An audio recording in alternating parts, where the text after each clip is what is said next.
भारत गौरव आचार्य श्री पुलक सागर जी गुरुदेव के प्रवचन और धार्मिक कार्यक्रम देखने एवं सुनने के लिए जिन शरणम मीडिया चैनल को अभी सब्सक्राइब करें और बेल आइकॉन पर क्लिक जरूर करें। धन्यवाद। जिंदगी एक रंगभूमि है।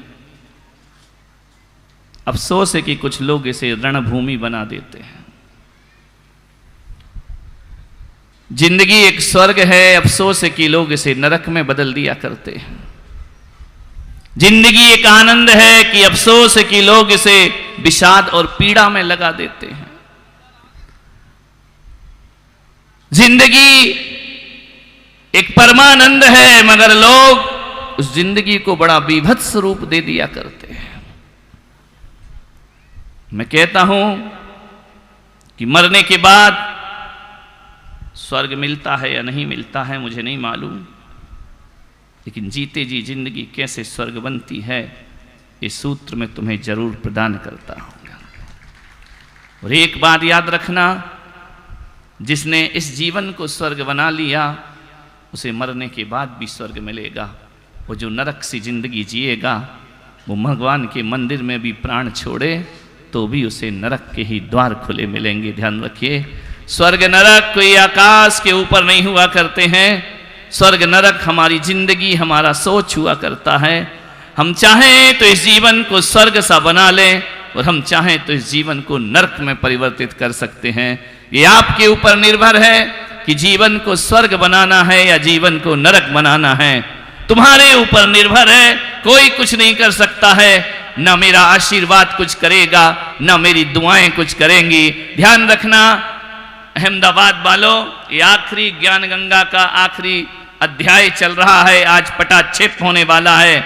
लेकिन एक बात याद रखूंगा, एक बात आपसे निवेदन करूंगा कि मुझे याद रखना या ना रखना, क्योंकि अब जान ले जाने वाले मुझे आ गए हैं।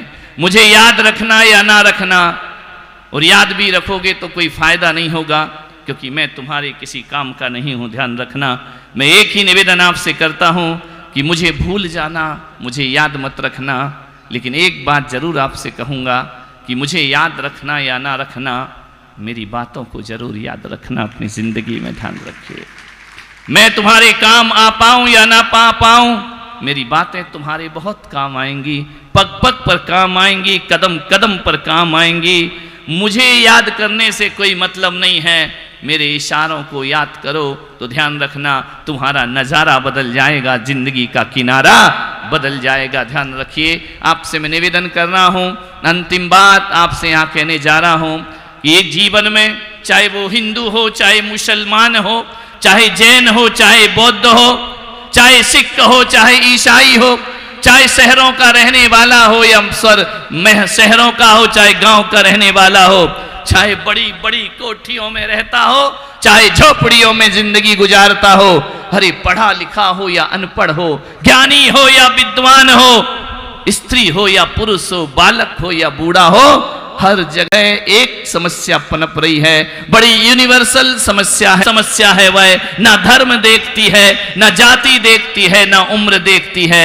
ऐसी समस्या आपके सामने मैं रखने जा रहा हूं। हर व्यक्ति के अंदर, ध्यान रखना, वह समस्या आज है, और वह समस्या यदि खत्म हो जाए तो इस दुनिया से बड़ा स्वर्ग दुनिया में कोई और दूसरा नहीं होता है। और वह समस्या, यदि कोई समस्या है तो एक ही समस्या है आदमी की, कि हर आदमी को, हर उम्र के बच्चे को, हर उम्र के बूढ़े को, अरे आवाज रुको ना, कौन कर रहा है बात, विचार करिए। एक ही समस्या है हर व्यक्ति के, इस पंडाल के अग्रिम पंक्ति से लेकर आखिरी छोर तक एक समस्या सबके साथ है। और वह समस्या यदि कोई है तो क्रोध की समस्या सबके साथ है।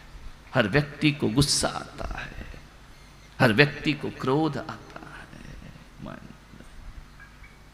सबसे बड़ा जहर, सबसे बड़ा कैंसर, सबसे बड़ी बीमारी, सबसे बड़ा घर को बर्बाद करने वाला यदि कोई तत्व है तो आदमी का क्रोध सबसे बड़ा है। ध्यान रखिए, एक निवेदन करूंगा, आदमी यदि गुस्सा करना छोड़ दे और महिलाएं जिद करना छोड़ दें तो तुम्हारे घर को स्वर्ग बनने से कोई नहीं रोक पाएगा। ध्यान रखिए, महिलाएं जिद बहुत करती हैं। नहीं, यहाँ की महिलाओं की बात नहीं कर रहा हूँ, मैं सूरत वाली महिलाओं की बात कर रहा हूँ। तुम्हारी बात तो ऋषभदेव में जाकर करूँगा। ध्यान रखना, जिद करना छोड़ दो। जीवन रंग भूमि है, इसे रणभूमि मत बनाओ। परिवार में कितने लोग रहते हैं, और आज तो कोई है ही नहीं परिवार में। मैं पुलक सागर इतनी बड़ी समाज को मैनेज कर सकता हूं, तुम अपने घर के 4 सदस्य को मैनेज नहीं कर सकते हो। ध्यान रखना, समाज चलाना बच्चों का खेल नहीं है, इतना आसान नहीं है इतनी बड़ी समाज को लेकर के चलना। चंदू भाई के दिन में 4 बार तो सांस ऊपर नीचे होती है। मैं कहता हूं चिंता मत कर, मैं हूं ना। ध्यान रखना, समाज को लेके चलना, समाज को एडजस्टमेंट करना, समाज को व्यवस्थित करना दुनिया की सबसे बड़ी तपस्या होती है। और मैं तपस्या 30 साल से कर रहा हूं। मैं आपसे निवेदन करना चाहता हूं कि केवल मेरे जाने के बाद 6 महीने ये तपस्या कर लेना कि घर में तुम क्रोध मत करना और तुम जिद मत करना। ध्यान रखे, मैं कहीं भी रहूं, दूर रहकर भी मैं तुम्हारे पास रहूंगा। ध्यान रखिए, क्रोध से बचने का प्रयास कर। कितने लोग हैं? 2-4 लोग। एक बात बताना, हिंदुस्तान की जनसंख्या कितनी है? बोलो भाई, अभी तो टीवी पे मोदी जी बहुत चिल्ला रहे, कितनी है? 140 है ना? तुम्हारे घर की जनसंख्या कितनी है? 140 करोड़ लोग। ध्यान रखना, और पूरे विश्व की जनसंख्या देखो, 8 अरब जनसंख्या पूरे विश्व की है। इस 8 अरब जनसंख्या में आप ईमानदारी से बताना, आपको डिस्टर्ब करने वाले कितने करोड़ लोग हैं? बोलो, कितने करोड़ हैं जो तुमको डिस्टर्ब करते हैं?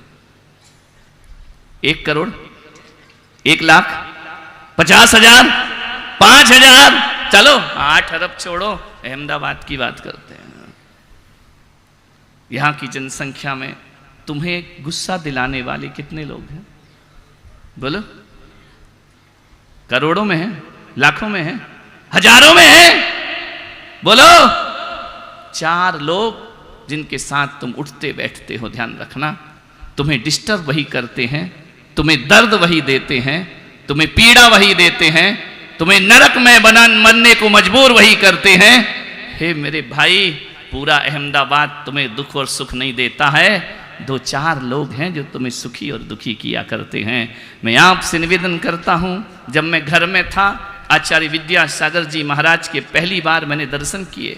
उनके दर्शन करने के बाद मुझे ऐसा लगा कि ऐसी जिंदगी अपने को नहीं जीना जैसी जिंदगी सब लोग जिया करते हैं। मुझे ऐसा लगा कि मेरे घर में 4-5 लोग हैं। हकीकत में देखा जाए तो दुख देने वाले 4-5 लोग ही हैं, इससे ज़्यादा नहीं है। ध्यान रखना, और जो 4-5 लोग में यदि मैंने अपनी ज़िंदगी उलझा दी तो जो हजारों लोग मेरा इंतजार कर रहे हैं उनका क्या होगा? ध्यान रखना, जो हजारों लोग मुझे पलकों पे बिठाने को तैयार हैं, हजारों लोग मुझे हृदय में बिठाने को तैयार हैं। मैंने उस दिन निर्णय लिया कि नहीं, ऐसी जिंदगी नहीं जीना है। 4 लोगों में जीवन बर्बाद नहीं करना है, हजारों लोगों में अपनी जिंदगी को महान बनाने का प्रयास करना है। 4 लोगों में जुड़े रहते हो, 4 लोगों के पीछे पड़े रहते हो, उन 3-4 लोगों में पूरी अपनी जिंदगी को हराम कर देते हो। ये 3-4 लोग ही शुगर बढ़ाएंगे, ये 3-4 लोग ही बीपी बढ़ाएंगे, ये 3-4 लोग ही अटैक दिलाएंगे। ध्यान रखना है, ये 3-4, मास निवेदन करता हूं, 3-4 को संभाल लो बस। एक बीबी, एक ही है ना? नहीं, चुप हो गए तुम लोग, जैसे मैंने कुछ गलत बोल दिया। एक बीबी, 2 बच्चे, जोर लगाओ तो 3 बच्चे, उसके बाद तो कोई नहीं अपना। ये 3-4 लोगों ने ऐसी जिंदगी बर्बाद कर दी अपनी। ध्यान रखना, 4 की मत सोचो, 1000 की सोचो। 4 लोगों में एडजस्टमेंट करो। 4 लोग पूरी जीवन को बर्बाद करते हैं, 4 लोग हमारी जिंदगी को खोखला कर देते हैं, 4 लोग हमारे जीवन में अंधकार भर देते हैं, 4 लोग हमारी ये 100 साल की जिंदगी को तिल तिल करके मरने जैसा कर देते हैं। केवल 4-5 लोग, 4-5 लोगों में जो 150 साल मिले ना, उन्हें बर्बाद मत करो मेरे भाई, ध्यान रखना, आनंद में जियो।